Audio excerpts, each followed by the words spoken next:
मता बुद्धिर्जनार्दन तत्किं कर्मणि घोरे मां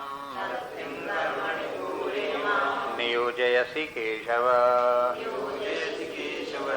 ध्यायसि चेत् कर्मणस्ते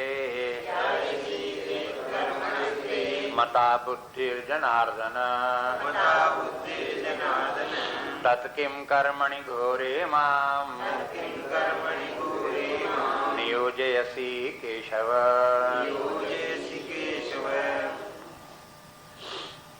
ये तीसरा अध्याय प्रारंभ होता है। इस अध्याय का नाम है कर्मयोग। दूसरे अध्याय में कर्मयोग के संबंध में भगवान ने थोड़ी बात कही और इस अध्याय में उसका विस्तार कर देते हैं। इसलिए तीसरे अध्याय के कर्मयोग को समझने के लिए पहले दूसरे अध्याय की जो भूमिका है कर्मयोग की, उसे भी जाननी चाहिए।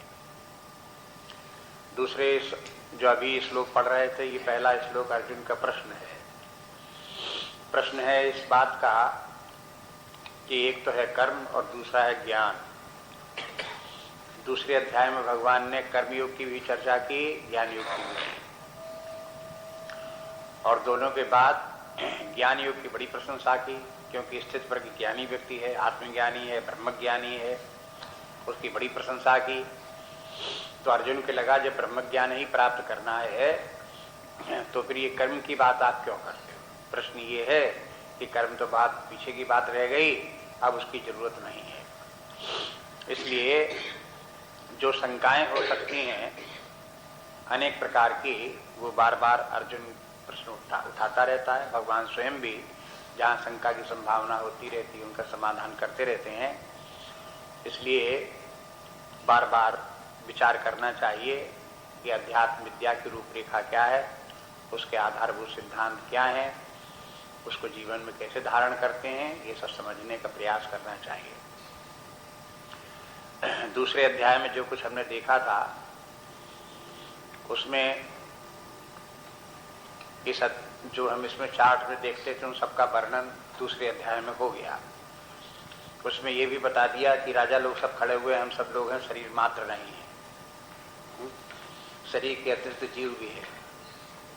जो जीव शरीर के पहले भी था, इन शरीरों में भी है, और ये शरीर छोड़ करके ये जीव लोग आगे चले जाएंगे तो ये बने रहेंगे, नष्ट होने वाले नहीं हैं। उस समय जब भगवान ने ये बात बताई तब ये कहा कि देखो कि यह जीव शरीर को धारण करने वाला ऐसे है जैसे वस्त्र कोई धारण कर ले। तो वस्त्र तो व्यक्ति होता नहीं, व्यक्ति होता है, वस्त्र तो उसके आवरण है जो आने जाने वाले हैं, उसने धारण किए छोड़ दिए। इसी प्रकार से पहले तो ये बात समझाई भगवान ने कि अपने आप को शरीर मात्र न समझो, ये निश्चय करके मानो कि हम जीव हैं। इस शरीर के पहले भी थे, इस शरीर में आ गए तो इस शरीर में वास कर रहे हैं। अब जैसा कुछ भला बुरा शरीर मिला है सो मिला है अपने कर्मानुसार। अब इस शरीर को छोड़ करके जाएंगे तो दूसरा शरीर मिलेगा। इसलिए अपनी नित्यता को समझो, शरीर के साथ अपने आप को अनित्य मत मान लो कि शरीर नाशवान है तो हम भी नष्ट हो जाएंगे। ये बहुत ही तुच्छ बुद्धि है, हीन बुद्धि है। इसलिए शरीर तक ही अपने आप को सीमित न रखो, बराबर इस बात का विचार रखो कि हम जीव हैं। और जीव के माने नित्य है, नित्य सत्ता जो सदा विद्यमान रहे, जिसका अभाव नहीं होता। अब ये जीव है क्या, ये भी बता दिया कि जीव जो है वो ये सूक्ष्म शरीर और कारण शरीर जो धारी चैतन्य है, उसका नाम जीव है। जीव अपने आप को समझता है कि मेरी ऐसी प्रकृति है, मेरा ऐसा स्वभाव है, मेरे इस प्रकार के, तो अपने स्वभाव में अहम भाव रखने वाला, अपने मन बुद्धि में अहम भाव रखने वाला, जो प्रतिबिंबित चैतन्य है अंतःकरण में, उसी चेतना में ही, अहंकार में ही अहम भाव रखने वाला जो चैतन्य है, उसको कहते हैं जीव। तो जीव तब तक जीव है जब तक कि सूक्ष्म शरीर और कारण शरीर धारण किए हुए है। ये सूक्ष्म शरीर कारण शरीर मरते नहीं है, बने रहते हैं, बराबर चलते रहते हैं। इनमें कुछ ऐसी प्रक्रिया है कि ऑटोमेटिक ये सब इनकी विकास और वृद्धि और सुरक्षा उनकी होती रहती है। व्यक्ति कर्म करता रहता है और उन कर्मों से नई वासनाएं बनती रहती हैं, वासनाओं से ये सूक्ष्म शरीर बनता रहता है, और ये वासनाएं उस सूक्ष्म शरीर से शरीर धारण करके कर्म होते रहते हैं। कर्म से पूर्व वासनाएं बनती रहती हैं, वासनाओं के कारण से सूक्ष्म शरीर प्राप्त होता है, स्थूल शरीर प्राप्त होता है, फिर व्यवहार करता रहता है। तो ये इस प्रकार का एक कर्म चक्र है जो निरंतर बना रहता है। कारण सूक्ष्म कारण ये वासनाएं बनी रहती हैं, बढ़ती रहती हैं, इन वासनाओं का भोग होता रहता है, उनका कर्म होता रहता है। इस कारण से ये कर्म के द्वारा ये वासनाओं का चक्र बराबर चलता रहता है। इस कारण से जीव जो है वो एक शरीर के धारण करने के बाद दूसरे में बराबर चलता रहता है। उसकी वासनाएं भी बनी रहती हैं, उसके मन बुद्धि भी बने रहते हैं, सूक्ष्म शरीर बना रहता है और उनके द्वारा वो कर्म करता रहता है, भोग करता रहता है। इस बात को फिर से याद रखें, बार बार इस प्रकार से अभ्यास कार्य बुद्धि में बिल्कुल स्पष्ट रूप से ये ज्ञान होना चाहिए कि स्थिति क्या है। यह वासनाएं ही व्यक्ति को कामना मन में उत्पन्न करती हैं, इनकी विषयों की कामना। इन कामनाओं को प्राप्त करने के लिए व्यक्ति फिर कर्म करता है, प्राण और कर्म इंद्रियों के द्वारा कर्म करता है और फिर उन जगत के विषय भोग प्राप्त होते हैं, उनका भोग वो इंद्रियों के द्वारा, कर्म इंद्रियों ज्ञान इंद्रियों के द्वारा उनका भोग भोगता है। मन में फिर सुखी दुखी होता है, बुद्धि में अहम भाव रखता है। इस प्रकार से जीव की व्यवस्था है और जीव का ये स्वरूप क्या है, उसकी सत्ता किस प्रकार के, ये बराबर याद रखें। पहले बता चुके हैं, फिर याद रखें। कर्म कौन करता है? कर्म ये शरीर करता है, ये जीव करता है। याद रखो, कर्म जो है शरीर नहीं करता, कर्म करता जीव है। जीव के दो लक्षण हैं, एक कर्ता भाव और दूसरा भोक्ता भाव। जब जीव की बात आवे तब याद रखो जीव में कर्ता भाव, जहां में कर्ता भाव अपने आप में लगता है वो जीव है, जहां भोक्ता भाव अपने आप में लगता है ये जीव है। ये पहचान है जीव की। हम करता है, हमने ये किया, हमने वो किया, हमने अच्छे काम किए, बुरे काम किए, श्रेष्ठ काम किए, ये जो अपने आप में प्रतीति होती रहती है ये जीव भाव है। हमें अपने कर्मों का फल अच्छा मिला, बुरा मिला, कर्मों का हम फल भोग रहे हैं, सुख भोग रहे हैं, दुख भोग रहे हैं। इस प्रकार का भोक्ता भाव जो है वो किसका है? जीव का है। आप इनको शरीर का ना समझो कि शरीर करता है, ऐसा नहीं है। शरीर भोगता है, ऐसा नहीं है। जैसे कि मान लो कोई व्यक्ति यहां से जाए और शहर घूम करके शाम को आवे, तो बताओ उसका कोट पैंट घूमा कि उसमें कोट पैंट धारण करने वाला व्यक्ति घूमा है? कौन गया? कोट पैंट गए? व्यक्ति गया। कोट पैंट नहीं चलते हैं, लेकिन व्यक्ति जब चलता है तो उसके वस्त्र चलते हुए से प्रतीत होते हैं, मालूम होता है कि वो गए, वही आए। इस प्रकार से जब जाता है कहीं, चलता फिरता काम करता है तो जीव काम करता है। ऊपर से लगता है कि शरीर काम कर रहा है ना। इसलिए जो यथार्थ बुद्धि है, ठीक ठीक दृष्टि लाभ, शरीर कुछ नहीं करता। शरीर तो जड़ वस्त्र की तरह से चढ़ा हुआ है, जीव के ऊपर मड़ा हुआ है, बस वो कुछ नहीं करता है। करने वाला सब जीव है। और जीव में भी करने वाला कौन है? प्राण और कर्मेंद्रियां। प्राण करता है, कर्मेंद्रियां करती है, इनके द्वारा कर्म संपादित होते हैं। और जानने वाला कौन? ये ज्ञानेंद्रिय और मन बुद्धि जानने वाले। जानना और कर्म ये सूक्ष्म शरीर के दो भाग हैं। इधर से ये जानने वाला और ये कर्म करने वाला।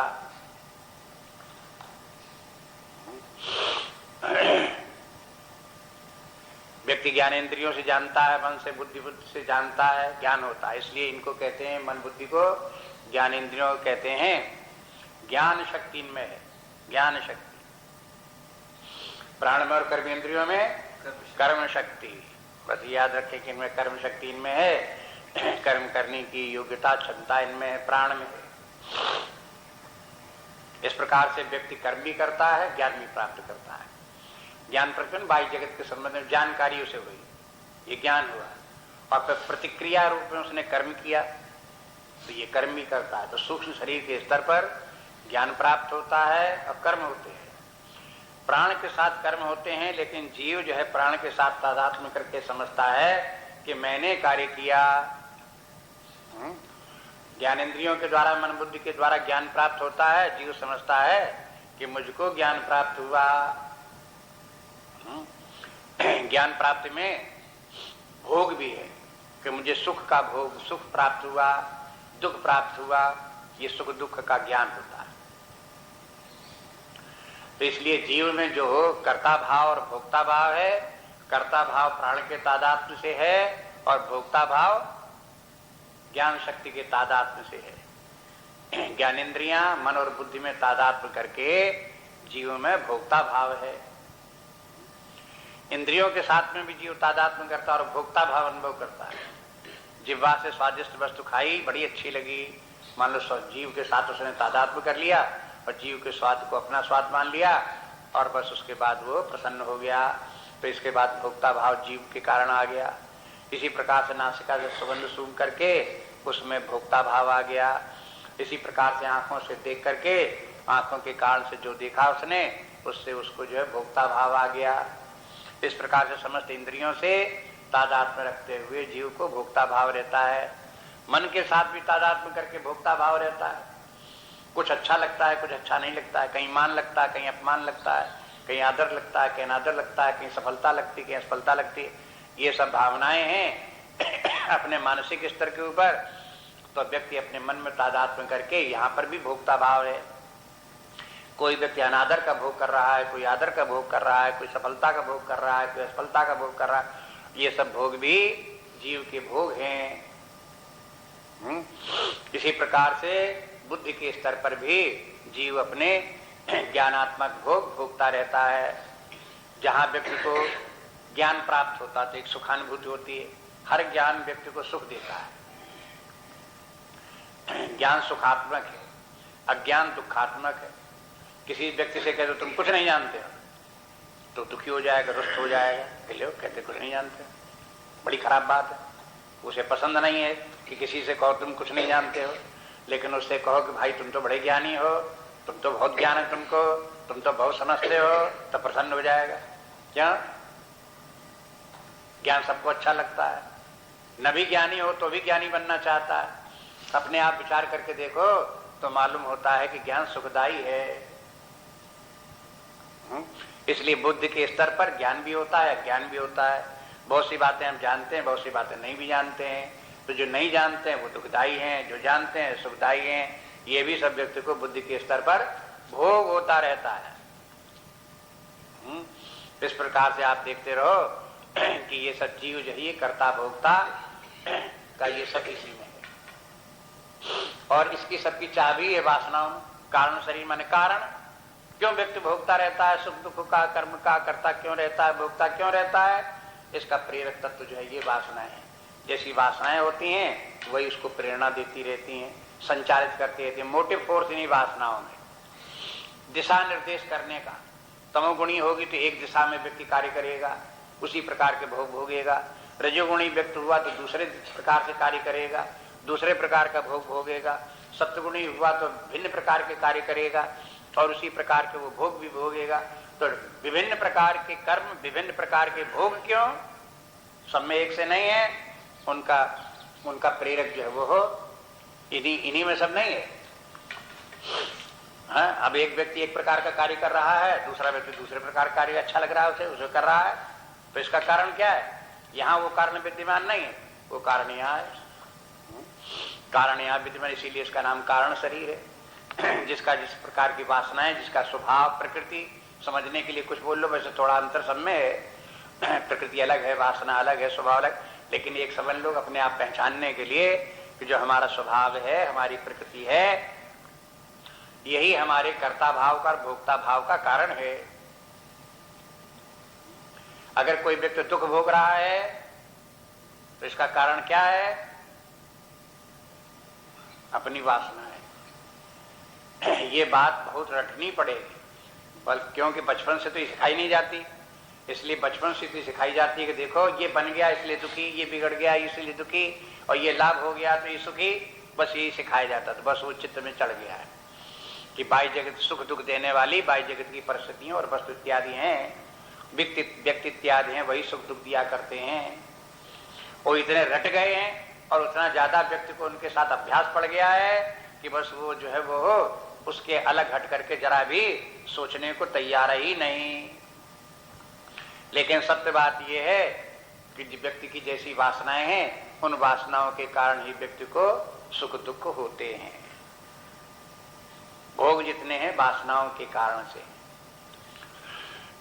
ये बात फिर याद रखें कि वासनाओं के कारण से सत्व गुण के जो है व्यक्ति के अंदर जब प्रभाव डालता है तो सुख का अनुभव होता है, और रजोगुण जब व्यक्ति के अंदर प्रभाव डालता है तो दुख होता है।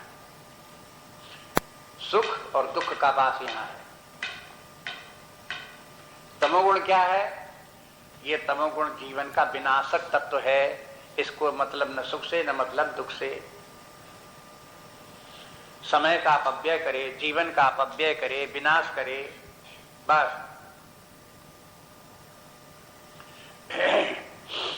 दुख का संबंध तमोगुण से नहीं, सुख का संबंध तमोगुण से नहीं। तमोगुण का कारण जो है निष्क्रियता, जड़ता, मूढ़ता। जैसे पत्थर हो, मान लो उदाहरण के लिए समझने के लिए, पत्थर हो तो बता पत्थर को सुख दुख होएगा? हा? बस ऐसे करके किसी के मन बुद्धि पत्थरा जाए तो क्या होगा? हा? उसके माने न उसको सुख होगा न दुख होगा, पत्थर हो गया। ऐसे करके व्यक्ति जो है वो तमोगुणी होगा तो उसके मन बुद्धि पत्थरा जाते हैं, जड़त्व आ जाता है। ज्ञान भी का संचार भी उसे बुद्धि में नहीं होता, सुख दुख का भी संचार नहीं होता उसमें, कर्म का भी संचार नहीं होता। पत्थर में देखो, कर्म भी तो पत्थर नहीं करता। कोई दूसरा व्यक्ति उठा के एक जगह दूसरे के धर दे, नहीं तो अपने आप अपनी जगह पड़ा रहेगा, चाहे एक दिन, चाहे 10 दिन, चाहे महीने भर, चाहे 10 महीने, चाहे 10 वर्ष, चाहे 50 वर्ष, जहां का तहां पड़ा रहेगा। बस ऐसे करके जो तमोगुणी स्वभाव व्यक्ति का है उसमें निष्क्रियता है, उसमें हाथ पैर नहीं चलते, काम नहीं करता, मन बुद्धि काम नहीं करते, बुद्धि से ज्ञान भी नहीं होता, समझ में भी नहीं आता कुछ। ये तमोगुणी लक्षण है। अब बात आई सुख दुख की, तो वो रजोगुण के कारण व्यक्ति को दुख होता है और सत्वगुण के कारण व्यक्ति को सुख होता है। इनको सबको अपने आप पहचान करके देखना चाहिए। अगर किसी को सुख हो, सुखानुभूति है, तो उसे समझ लेना चाहिए सत्वगुण बढ़ रहा है या सत्वगुण है। अगर व्यक्ति को दुख हो तो दुख का कारण इधर उधर न ढूंढे, अपने आप ही खोज करके समझ ले कि हमारे अंदर हमारी प्रकृति, हमारे कारण शरीर की जो वासनाएं हैं वो रजोगुणी हैं, उसके कारण से हम दुख का अनुभव कर रहे हैं। एक ही परिस्थिति में एक व्यक्ति जो है दुखी और दूसरा व्यक्ति सुखी, वही खाने को, वही पीने को, वही रहने के लिए वही सुख साधन, सब सुख सुविधाएं सब उपलब्ध हैं, लेकिन उसी में एक व्यक्ति दुखी और दूसरे में दूसरा व्यक्ति सुखी। जो सत्वगुणी होगा तो उसी परिस्थिति में सुख का अनुभव कर लेगा, और रजोगुणी होगा वही स्थिति में दुख का अनुभव कर लेगा। बस इसी हिसाब से देखो, आप देखेंगे कि इस प्रकार के बहुत से उदाहरण हैं कि जिनके के पास जो राजा लोग रहे प्राचीन काल में, आजकल भी बहुत धनी संपन्न है, जिनके के पास धन की कोई था नहीं, ऐसे व्यक्तियों को दुख देखा जाता है। ऐसा नहीं कि सब दुखों से निवृत्त हो गए, उनको भी दुखी देखा जाता है। और ऐसे व्यक्ति भी सुखी देखे जाते हैं जिनके पास फूटी कौड़ी नहीं, जो मांग के खाने वाले हैं, ऐसे लोग भी सुखी देखे जाते हैं। क्या कारण? ये दुनिया में किसी से बात छिपी नहीं है। ऐसा क्यों है? उसका कारण व्यक्ति की अपनी वासनाएं। जो सत्वगुणी हैं उनके पास कुछ न हो तो भी सुखी रहेंगे। रजोगुणी व्यक्ति के पास चाहे जितना कुछ भी साधन, सुख के साधन जुट जाएं, लेकिन तो भी दुखी रहेंगे, क्योंकि उनका दुख अपने भीतर से वहां जोर मार रहा रजोगुण के कारण से दुखी रहते हैं। सत्वगुणी व्यक्ति अपने भीतर से सत्वगुण के कारण से सुखी रहते हैं। ये सुख दुख का विवेक हुआ। अब जब सुख दुख का विवेक हुआ तो वो सुख दुख का विवेक वासनाओं से संबंधित हुआ। अब वासनाएं कहां से आई? हाँ? ये वासनाएं किसने दे दी? क्या परमात्मा ने वासनाएं बना के भेज दी हमको, हमारे सिर पर लाद दी? तो बोलते हैं कि वासनाओं को भी समझो हमारे पूर्व कर्मों का ही प्रतिफल है। हमारी सत्वगुणी वासनाएं हैं तो हमारी कर्मानुसार हैं, हमारी रजोगुणी वासनाएं हैं तो हमारे कर्मानुसार हैं, हमारी तमोगुणी वासनाएं तो हमारे कर्मानुसार हैं। इनका कर्म से संबंध। वासनाएं कर्म से बनती हैं, और वासनाएं जब कर्म से बनती हैं तो उनको भी दो प्रकार समझ लो। कर्म के विभाजन दो प्रकार से कर लो। एक कर्म सकाम और दूसरा निष्काम। सकाम कर्म नई वासनाएं बनाता है, चाहे तमोगुणी बनावे, चाहे रजोगुणी बनावे, चाहे सत्वगुणी बनावे। निष्काम कर्म जो है वो नई वासनाएं नहीं बनाता। अब ये क्यों नहीं बनाता? अब ये सिद्धांत हो गया। आप अपने आप इस सिद्धांत का जो रहस्य है वो आप अपने विचार करो, ढूंढो, देखो क्यों इस प्रकार से। जो सकाम कर्म है वो व्यक्ति की नई वासनाएं बनाते रहते हैं। सकाम कर्म के माने क्या हुआ? फिर याद रखें, सकाम शब्द भी व्यक्ति को भ्रमित करता रहता है। कामनाओं के माने सब प्रकार की कामनाएं नहीं, संकल्प प्रवान कामान, जो संकल्प से उत्पन्न होने वाली कामनाएं हैं कि हम ऐसा कर्म करेंगे तो ये हमें इंद्रिय भोग प्राप्त होंगे या शारीरिक भोग प्राप्त होगा। इस प्रकार से विचार करने वाले जो कर्म है वो सकाम कर्म है। जो भोग प्राप्त के लिए, इंद्रिय भोग इत्यादि प्राप्त करने के लिए, जो आदर सत्कार आदि प्राप्त करने के लिए इस प्रकार के जो शरीर के स्तर पर, मन के स्तर पर, बुद्धि के स्तर पर अनुकूलता, इनको सबको प्राप्त करने की इच्छा से कर्म किए जाते हैं, वे सब सकाम कर्म हैं और उनसे नई वासनाएं बनती हैं। अब वो नई वासनाएं अगर सत्वगुणी कर्म करेगा सत्वगुणी वासनाएं बनेगा, रजोगुणी कर्म करेगा तो रजोगुणी वासनाएं बनेंगी, तमोगुणी कर्म करेगा तमोगुणी वासनाएं बनेंगी। ये सब इस प्रकार से उसी कर्मा, इन्हीं तीन गुणों के अनुसार कर्म का विभाजन भी तीन प्रकार का हो गया। उसको भी याद रखें। इस प्रकार से व्यक्ति का जीवन जो है वो वासनाओं से के बनने से और उन्हीं के संचालित होने से जीवन चलता रहता। जीव की, ये सब जीव की स्थिति का वर्णन है, उसकी आंतरिक दशा का एक्सरे। उसको खोजो, बीनो, ढूंढो, पता लगाओ तो उसके भीतर, जीव के भीतर ये सब बातें मिलती हैं।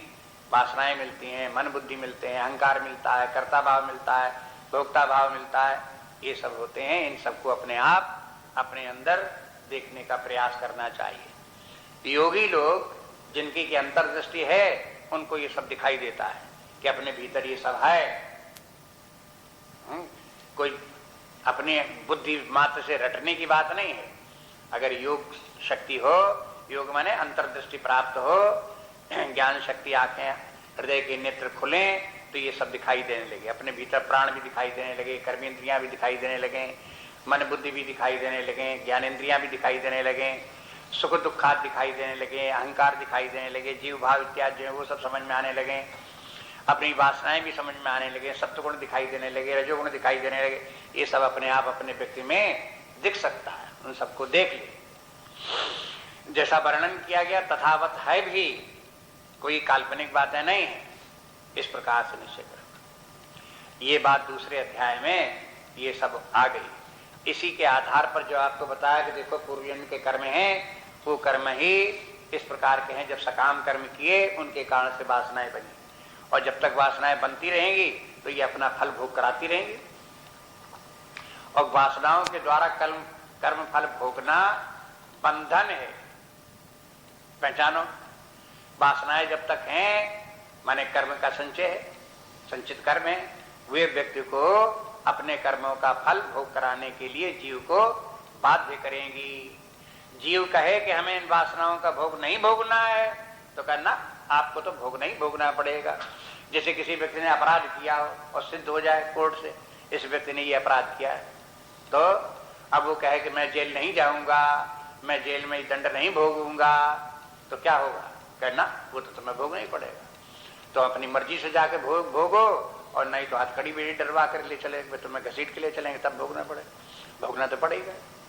इसी प्रकार से व्यवस्था यहाँ पर है कि जो व्यक्ति जिस प्रकार का कर्म करेगा, शुभाशुभ दोनों प्रकार के कर्मों की वही बात है। सत्वगुण की भी वही बात, सत्वगुणी कर्म भी बंधनकारी हैं, रजोगुणी भी बंधनकारी हैं, तमोगुणी भी बंधनकारी हैं। जिस प्रकार के सकाम कर्म कोई भी प्रकार के किए जाएंगे वे सब बंधनकारी हैं और व्यक्ति को अपना सुख दुख जरूर भुगाएंगे। बस अंतर इतना है कि अगर रजोगुणी कर्म हुए और रजोगुणी वासनाएं बढ़ी तो व्यक्ति को दुख का भोग भगाएंगे। यदि सत्वगुणी कर्म रहे तो उनसे सत्वगुणी वासनाएं बढ़ेंगी और उनसे सुख का भोग भोगना पड़ेगा, सुख भी भोगना पड़ेगा। अगर आप कहो सुख भोगना पड़ेगा तो इसमें काहे का बंधन, ये तो बड़ी प्रसन्नता की बात, बड़े मजे की बात, खूब सुख भोगो। लेकिन देखो आगे चल करके आपको पता चलेगा कि यदि कोई व्यक्ति सुख भोगने के बंधन में पड़ा रहा और अपने कर्मों का सुख भोगता रहा तो एक हानि होगी और बहुत बड़ी हानि होगी। वो ये हानि होगी कि व्यक्ति को आत्मज्ञान नहीं होगा। आत्मा आनंद स्वरूप है, उस आनंद स्वरूप आत्मा का न ज्ञान होगा न अनुभव होगा। बना रहे आत्मा आनंद स्वरूप, आनंद शून्य बना रहे लेकिन उसके आनंद की अनुभूति असंभव। इसलिए अगर उसे प्राप्त करना है तो फिर क्या करना पड़ेगा कि जो सुख भोग का बंधन है इससे भी छूटना पड़ेगा। और इसमें भी जो आसक्ति है कि सुख सुख सुख करते रहते हैं और सुख मिले और सुख मिले, इस सुखासक्ति को भी छोड़ना पड़ेगा। सत्वगुण में भी निष्कामता लानी पड़ेगी, सत्वगुणी कर्मों में भी निष्कामता लानी पड़ेगी। इसलिए जब निष्कामता का प्रश्न आता है तब निष्काम कर्मयोग आ जाता है। ये यहां समझने की बात है। अगर निष्काम कर्मयोग नहीं करेंगे तो वासनाएं बढ़ती ही रहेंगी, सकाम कर्म होते रहेंगे, वासनाएं बढ़ती रहेंगी, कर्म का बंधन बना रहेगा और जीव का कर्ता भाव बना रहेगा, भोक्ता भाव बना रहेगा। और जब तक जीव का कर्ता भाव बना रहेगा, भोक्ता भाव बना रहेगा, तब तक क्या करना पड़ेगा? बार बार शरीर धारण करने पड़ेंगे, बार बार शरीर छोड़ने पड़ेंगे। शरीर धारण ही नहीं करने पड़ेंगे, शरीर धारण करके शरीर में तादात्म्य भी हो जाएगा, अहंकार भी हो जाएगा, मेरेपन का भी भाव शरीर में आ जाएगा और उसके साथ शरीर के जितने भी हैं बनना बिगड़ना उनका भी सब सुख दुख देने लगेगा, पीड़ा पहुंचाने लगेगा व्यक्ति को। ये समस्याएं व्यक्ति की उत्पन्न होती हैं। हर व्यक्ति विचार करो तो भले लगता भले ही ना हो, लेकिन आपको सुझावें दिखावें तो आपको समझ में आ जाएगा कि शरीर में हम भाव रखना कुछ अच्छा नहीं है, दुखदायी है। शरीर के सुख जो है वो सुख नहीं है, दुख है। मन बुद्धि के जो सुख हैं वो सुख नहीं है, दुख हैं। ये सब समझ में आ जाएगा। ये शरीर के परिवर्तन, विकार, रोग, वृद्धावस्था, मृत्यु, जन्म, ये सब शरीर के सभी कष्टकारक हैं, सभी दुखदायी हैं। और जो व्यक्ति शरीर से जितना अधिक तादात्म्य रखता है, तादात्म्य माने मैं शरीर हूं, मैं शरीर हूं, इस प्रकार का आइडेंटिफिकेशन शरीर से जितना अधिक रखता है उतना ही ज्यादा ये शरीर के विकार व्यक्ति को पीड़ित करते हैं। हर व्यक्ति को शरीर के रोग पीड़ा उतना नहीं पहुंचाते हैं। ये मत समझो कि जैसे हमको शरीर में पीड़ा हो रही है बीमारी के कारण से, वृद्धावस्था कारण दुनिया में सबको होती है, ऐसा नहीं है। जिन लोगों ने अपने शरीर से तादात्म्य को छोड़ा है, बचे हैं, उन लोगों को उतनी पीड़ा नहीं होती, उनको कष्ट नहीं होता। दूसरे से देखने वाले भले अनुमान से अपने हिसाब से समझें कि इनको भी पीड़ा देखो होती है, लेकिन उनको नहीं होती है। आप ये सब इस प्रकार के प्रयोग हैं कि आप जाकर के प्रैक्टिकल देख सकते हो। आप किसी अस्पताल में जाओ, जनरल वार्ड में आप देखोगे कि वहां पर तमाम मरीज पड़े हुए हैं, उनके शरीर में, सबके शरीरों में कष्ट हैं। आप वहां पर सबको, मान लो आपका परिचित कोई नहीं है, आप केवल देखने के लिए जाओ, देखो कितने प्रकार के मरीज हैं। वहां नर्सेज हैं, डॉक्टर्स, उनसे पूछो तो वो लोग बताएंगे कि कोई कोई मरीज ऐसे आते हैं कि उनको तकलीफ तो होती थोड़ी और बड़ा हल्ला मचाते हैं, बड़ा चिल्लाते हैं, बड़े रोते हैं, बड़ा कुछ करते हैं। और कुछ मरीज ऐसे आते हैं जिनको बहुत तकलीफ होती है, लेकिन फिर भी वे सहन करते हैं, शांत रहते हैं, उतना हल्ला गुल्ला नहीं मचाते हैं। क्या कारण है इसका? अब वहां तो ये कहें कि कोई कोई बदमाश होते हैं ऐसे मरीज जो हल्ला गुल्ला ज्यादा मचा, ऐसे करके नहीं है। उन विचारों की समस्या ये है कि जिनको ज्यादा शरीर में तादाद में है वो ज्यादा दुखी होते हैं, जिनको शरीर में कम तादाद में है वो कम दुखी होते हैं। और किसी को कम ज्यादा, उनको तो ज्ञान है नहीं, लेकिन उनके पूर्व कर्मों के अनुसार जो उनके स्वभाव वासनाएं इत्यादि हैं, उनके कारण से उन्हें पता भी न हो तो भी होता ये है कि अपनी वासना और प्रारब्ध के अनुसार किसी व्यक्ति को शरीर में कम तादाद में होता है, किसी को ज्यादा तादाद में होता है।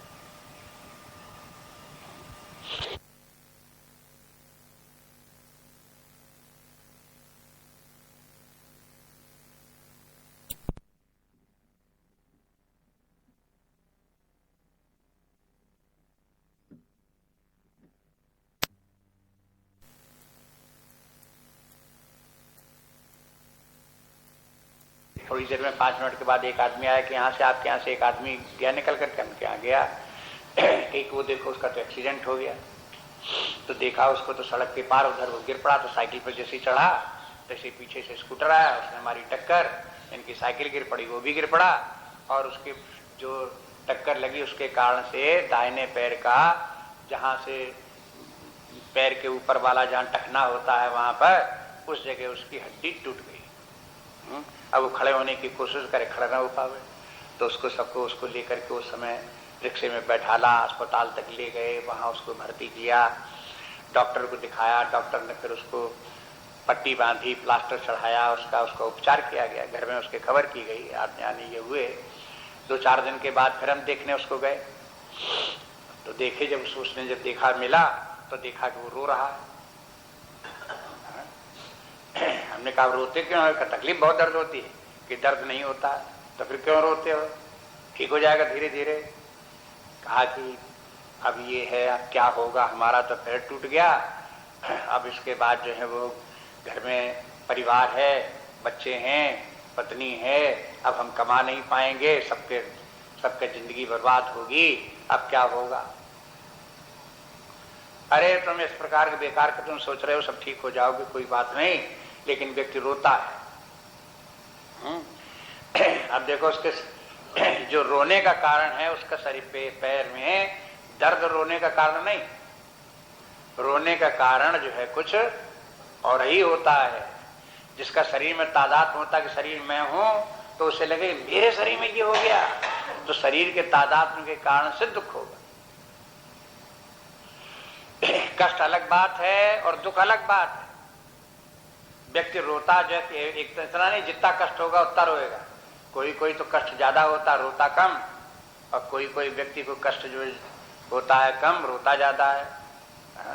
ये कष्ट और रोना ये दोनों एक अनुपात में नहीं चलते हैं।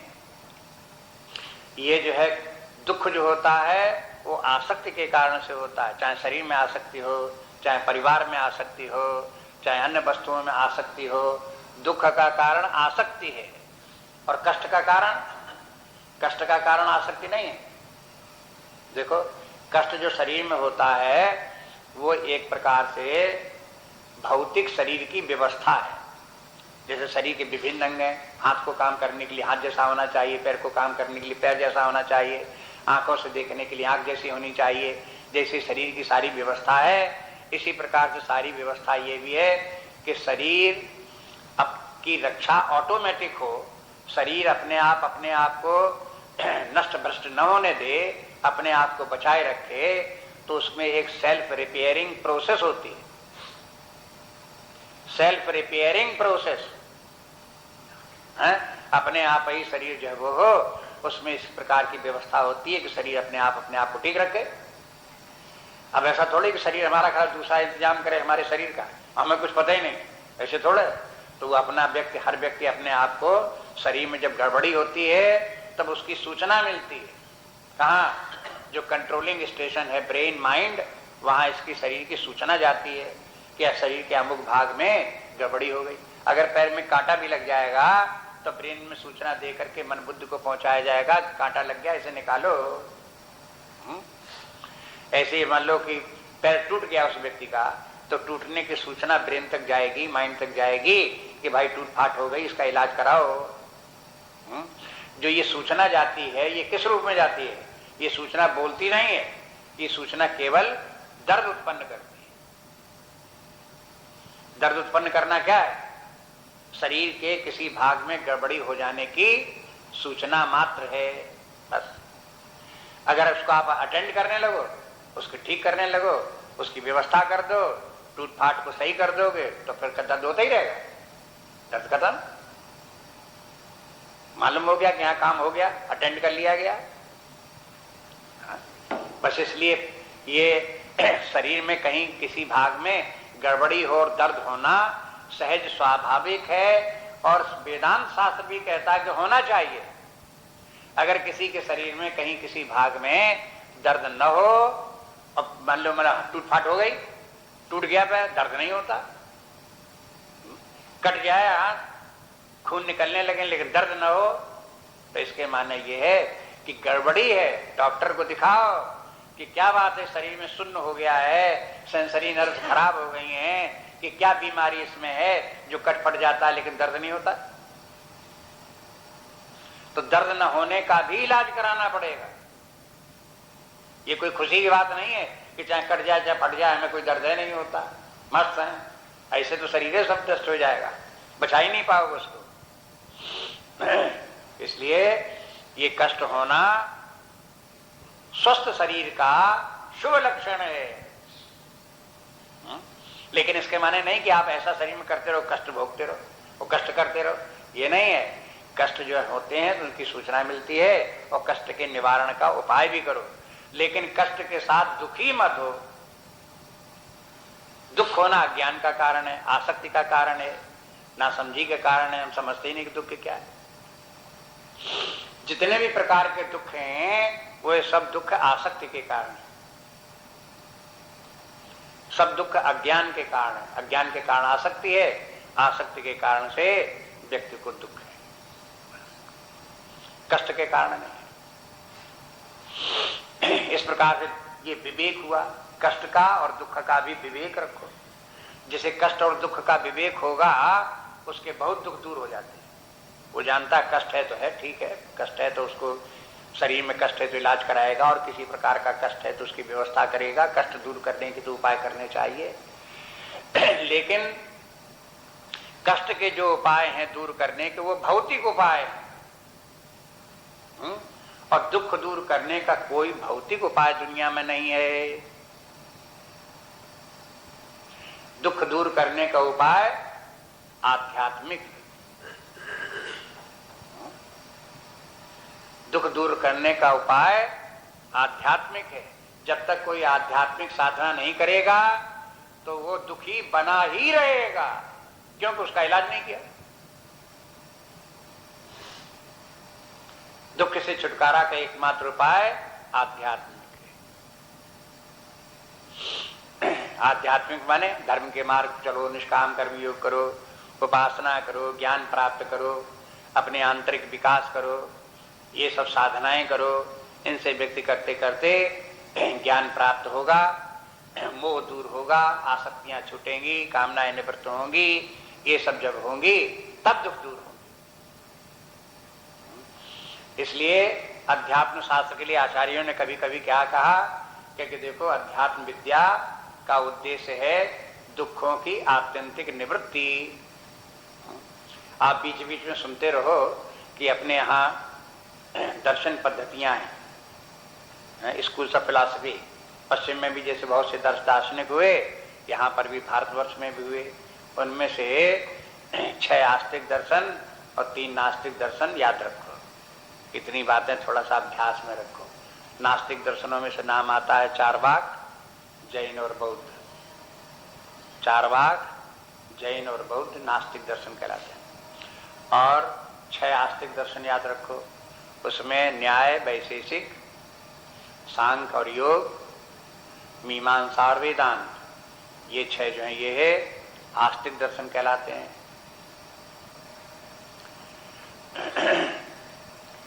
इनमें से 6 में से बल्कि नास्तिक आस्तिक को सब मिला करके जितने भी दर्शन हैं उनमें से वेदांत को छोड़ करके जितने भी दर्शन हैं उनका ये कहना है कि जो रास्ता हम बताते हैं, जो साधना हम बताते हैं, इससे दुखों की आत्यंतिक निवृत्ति हो जाती है। बस दुखों की आत्यंतिक निवृत्ति हो जाती है। न्याय दर्शन भी कहता है कि जो हम रास्ता बतावें तो आप इस पर चलोगे तो दुखों की आत्यंतिक निवृत्ति हो जाएगी। आत्यंतिक मन बिल्कुल टोटली निवृत्ति किसकी हो जाएगी? दुखों की, पर दुख नहीं होगा। और मनुष्य चाहता कि हमको दुख ना हो, तो ये तो सब लोग कहते हैं, सभी दार्शनिक कहते हैं। लेकिन वेदांत दर्शन ये कहता है कि देखो, वेदांत दर्शन के अनुसार साधना करने से दुखों की आत्यंतिक निवृत्ति तो हो ही जाएगी, इसके साथ साथ आपको परमानंद की भी प्राप्ति होगी। ये जो उद्घोषणा वेदांत दर्शन की,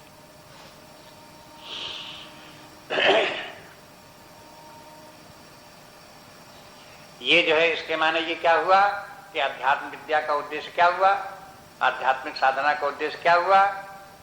आध्यात्मिक साधना का उद्देश्य ये नहीं है कि आपका शरीर जो है वो हो बजाय 50 वर्ष के, 60 वर्ष के, 100 वर्ष, 150 वर्ष, 200 वर्ष, 300 वर्ष, 500 वर्ष तक बना रहा, तो ये आपकी आध्यात्मिक साधना है।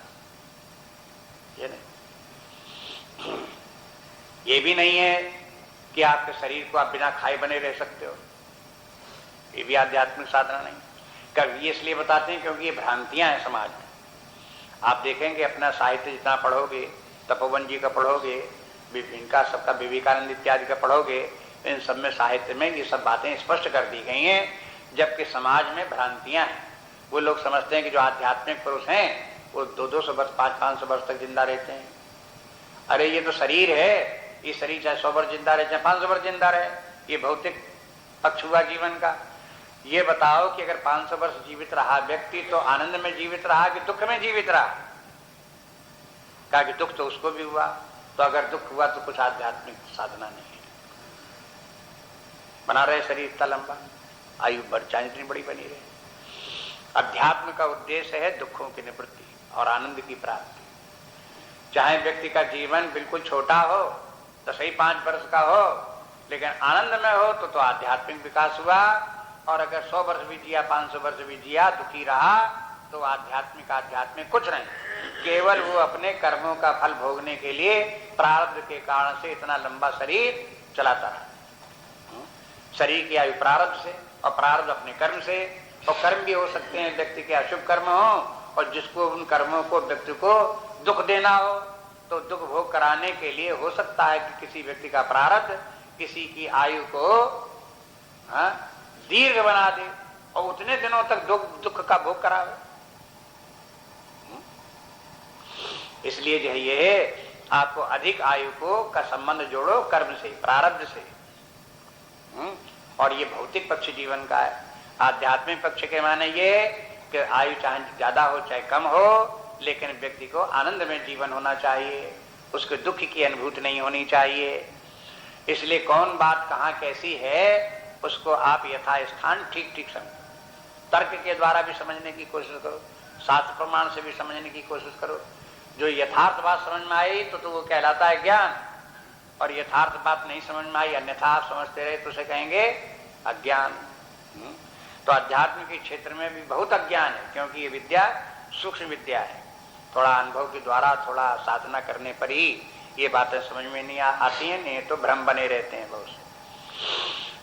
इसलिए अब हम आ गए इस बात के ऊपर विशेष रूप से कि आप ये समझो कि सकाम कर्म और निष्काम कर्म का क्या अंतर है। इसका महत्व क्या है निष्काम कर्म योग का, सकाम कर्म में क्या दोष है, निष्काम कर्म योग की क्या महिमा है, उसकी क्या लाभ है। इनके सकाम निष्काम कर्म, इन दोनों के रूपों को भलीभांति चित्त में धारण करो। सकाम कर्म भौतिक जीवन में प्रवृत्त करते हैं, संसार में बांधने वाले हैं, सांसारिक जीवन के लिए। जब आध्यात्मिक जीवन है तो उसमें सकाम कर्मों के लिए कोई स्थान नहीं। वहां निष्काम कर्म ही व्यक्ति करने का जितना अभ्यास डालेगा उतना ही उसका आध्यात्मिक जीवन बनेगा। अध्यात्म का आधार निष्काम कर्म योग है। इसलिए ये बात जो है ये बहुत महत्व की बात है। सकाम और निष्काम बात। इसके संबंध में अगर कहीं किसी व्यक्ति को संदेह हो तो उसे अपने निवृत्त कर लेना चाहिए। आप पढ़ो, व्याख्याएं पढ़ो, विचार भी करो, और जहां कहीं आपको अड़चन पड़ती हो विचार करने में, बुद्धि स्वीकार करने में न स्वीकार करती हो, वहां उसको पूछो भी, जिससे कि आपको संदेह लिए हुए जीवन मत जियो। ये नहीं कि आप भ्रांतियों में पड़े रहो, ये अच्छा नहीं। इसलिए शास्त्र को देख करके आप साफ उसके बात को साफ साफ समझ करके चित्त में धारण करो और दृढ़ता पूर्वक धारण करो। अगर संदेह रहेंगे तो आपको लगेगा अरे चाहे ऐसा हो चाहे ऐसा हो, हमें क्या करना है, चाहे सकाम हो चाहे निष्काम हो हमें क्या करना है। अगर ऐसे आप सोचते रहोगे तो निष्कामता का जो उत्कृष्ट आध्यात्मिक जीवन है फिर वो आपको प्राप्त होने वाला नहीं, आध्यात्मिक विकास होने वाला नहीं। इसलिए जो है वो उपेक्षा करने से काम नहीं चलेगा, सावधानी पूर्वक से समझना पड़ेगा, ध्यान देना पड़ेगा। तो अब यहां से जब ये बात आ गई निष्काम कर्म की, तो अब यहां से आ जाइए इधर की तरफ। ये भी दूसरे अध्याय में इसका भी वर्णन भगवान ने कर दिया कि अधर्म क्या है, धर्म क्या है। अर्जुन से कह दिया और बातें तो छोड़ो, तुम अब ये विचार करके भी देख लो कि तुम अगर युद्ध नहीं करते हो तो तुम्हारा स्वधर्म और सामान्य धर्म का पालन नहीं होगा, परिणाम ये होगा तो अधर्म में प्रवृत्त होगे, और अधर्म के कारण तुम्हारे पाप और दुख में तुम्हारी प्रवृत्ति होगी। और कोई भी व्यक्ति ये पाप दुख चाहता नहीं, इसलिए तुम्हें अधर्म से अगर बचना चाहते हो तो तुम्हें अपने युद्ध करना पड़ेगा। तुम्हारा युद्ध ही तुम्हारा स्वधर्म है, तुम्हारा सामान्य धर्म है, उसका तुम पालन करो। यहाँ ये भी बता दिया कि धर्म का देखो फल क्या है, दूसरे अध्याय में याद कर लो, उन श्लोकों को आप फिर देख लेना। भगवान ने बता दिया कि देखो युद्ध करोगे तो भी तुम्हें राज्य मिलेगा और भौतिक सुख प्राप्त होगा, युद्ध नहीं करोगे जीत गए तो, अगर युद्ध ही नहीं करोगे तो तुम्हारा राज्य गया, राज्य नहीं मिलेगा, तुम्हें भौतिक सुख प्राप्त नहीं होगा। इसलिए भौतिक सुख प्राप्त करने के लिए तुम्हें युद्ध करना चाहिए और यही तुम्हारा धर्म है। दूसरा ये कि अगर तुम अपने धर्म का पालन नहीं करोगे, युद्ध नहीं करोगे तो तुम्हारा अपयश होगा, निंदा करेंगे। संभावित से चा कीर्ति मरणादति रिच्यते। भगवान ने बता दिया कि देखो जो व्यक्ति यशस्वी व्यक्ति हैं उनका यदि अपमान होता है, निंदा होती है तो मरण से भी ज्यादा दुखदायी है। इसलिए अपने धर्म का पालन करो और जो तुम्हारा यश कीर्ति है उसकी रक्षा करो। तो धर्म से व्यक्ति की यश कीर्ति वृद्धि भी होती है, रक्षा भी होती है। तीसरे धर्म का फल ये है स्वर्ग। ये भी भगवान ने बता दिया कि स्वर्ग द्वारम अपावृतम। अर्जुन तुम्हारे लिए युद्ध क्या मिला है, मानो स्वर्ग का खुला द्वार मिला है। लड़ते हुए अगर मारे गए तो क्या होगा, स्वर्ग पहुंच जाओगे, तो स्वर्ग भी तुम्हें प्राप्त होगा। इसलिए जो है धर्म के ये तीन फल भगवान ने बता दिए कि भौतिक सुख, कीर्ति और स्वर्ग, ये तीनों हैं। लेकिन ये तीनों फल जिनको कि धर्म का पालन सकाम भाव से करने वाले हैं उनके लिए। इसलिए भगवान ने फिर उसके बाद दूसरे अध्याय में ही ये बता दिया कि जो सकाम भाव से इन तीनों की कामना रख करके धर्म पालन करने वाले हैं उनमें क्या क्या कमियां हैं, क्या क्या दोष हैं, ये सब बता दे। वैसे तो धर्म का पालन करना अच्छा है और तीन तीन लाभ भी हैं, लेकिन तीन लाभ के बाद में इसमें कमियां भी हैं। यही तीन लाभ परम लाभ नहीं है। ऐसा नहीं कि बस तीन लाभ हो गए तो बस और क्या चाहिए। अरे भाई उसके साथ में और भी बहुत से हैं कि धर्म का कार्य करने में व्यक्ति को उसका जो सही ढंग से करेगा तो उसको कर्म का फल ठीक ठीक प्राप्त होगा। गलत ढंग से करने लगा, गलती कहीं हो गई तो उसे कर्म का फल उसे प्राप्त नहीं होगा। इसलिए धर्म के पालन करने में विधि विधान का भी ठीक रखना पड़ता है। ठीक समय से, ठीक प्रकार से, ठीक प्रकार कर्म करो तभी तुम्हारे धर्म का पालन होगा। और भी उसमें धर्म की समस्या ये, अगर उसके द्वारा आपने कर्म किए भी, कर्म करने से आपको पुण्य प्राप्त हुए, उन पुण्यों के कारण से ये तीनों फल भौतिक सुख की तो स्वर्ग प्राप्त भी हुए, तो क्या होगा, इनका भोग भोगने के बाद ये समाप्त हो जाएंगे, हमेशा के लिए सुख प्राप्त नहीं हो सकता। ये भी एक कमी। कोई व्यक्ति ऐसे थोड़ा चाहता कि थोड़े दिन को सुख मिले। अगर किसी ने काम तो किया महीने भर, और जो कुछ वेतन मिला उसने ले जा करके मिठाई खरीद ली और खीर बनवा ली और लड्डू बनवा लिए और बस खा लिए एक दिन, और खा के बस दूसरे दिन से बैठ गए और फिर रोने लगे कि हाय हाय हम तो भूखों मर रहे हैं, हमको भूखों मर रहे हैं। जैसे कोई व्यक्ति कर्म करे और उनको एक ही दिन में खा पी कर बैठ जाए, ऐसे ही शुभ कर्म जो है वो व्यक्ति ने किए तो उसने बहुत दिन और बहुत परिश्रम उठाया, बहुत तकलीफ उठाई, लेकिन उसके भोग भाग करके खा पी करके उनके भव और फिर बैठ गए, फिर करो कर्म, फिर लगो उसी प्रकार से। ये भी कर्म का एक दोष है, पुण्य कार्यों का में भी एक दोष है ये, कि उनके द्वारा कोई व्यक्ति की दुखों की आत्यंतिक निवृत्ति नहीं होती, परमानंद की प्राप्ति सदा के लिए नहीं होती। ये सब भगवान ने जो शुभ कर्मों के भी जो दोष हैं वो सब भगवान ने वहां बता दिया। ये भी बता दिया कि देखो कर्मकांडी वाले लोग जो कर्म की प्रशंसा करने वाले हैं वो देखो बहुत लंबी चौड़ी हाँकते हैं, कहते देखो शुभ कर्म करो, यज्ञ करो, तुमको स्वर्ग प्राप्त होंगे, तुमको ये प्राप्त होगा, तुमको प्राप्त होगा, ऐसे बड़ी लंबी चौड़ी बातें बोलते हैं। ऐसे लोग जो हैं ये है, इनकी बुद्धि अल्प बुद्धि के लोग हैं। इसलिए आप जो है इससे स्वर्ग आदि से भी ऊपर आगे की भगवान प्रेरणा देते हैं कि आप आगे बढ़ो और इसको सिद्ध करो। अर्जुन का जीवन जहां तक था यहीं तक सीमित था। जब भगवान अर्जुन को उपदेश दे रहे हैं तो सारे जीवन उसने धर्म का पालन किया और युद्ध के क्षेत्र में वहां भी खड़ा था, धर्म के लिए खड़ा हुआ था। इन तीनों के उसके मन में इन तीन प्रकार की कामनाएं बराबर चक्कर काटती रहती थी, इन्हीं के लिए वो जीवन जी रहा था। इनके कारण से, इनके प्रलोभन के कारण से वो अधर्म की तरफ तो नहीं जाता था, धर्म के मार्ग में बना रहता था, लेकिन इसके आगे स्वर्ग के आगे प्राप्त करने के लिए आगे नहीं बढ़ सका। इसलिए आप देखो कि अर्जुन को धर्म के मार्ग पर चलते रहने पर भी अर्जुन के दुखों की आत्यंतिक निवृत्ति हो गई थी। अगर हो गई होती तो पहले अध्याय में अर्जुन का विषाद योग कहां से आ जाता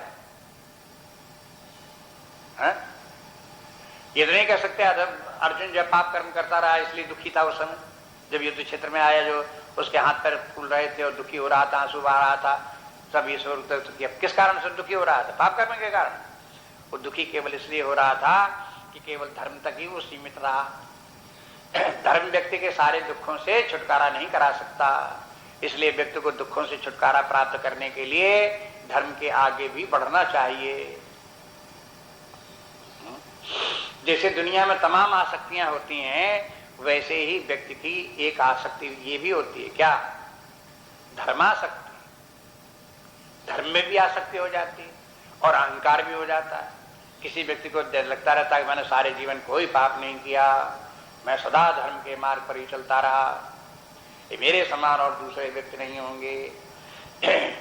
तमाम दुनिया में व्यक्ति हैं, लेकिन जैसा मैं धर्मात्मा रहा ऐसे कौन रहा होगा? अपने स्वधर्म का भी पालन किए, सामान्य धर्म का भी पालन किया, ये सब मैंने बहुत किया।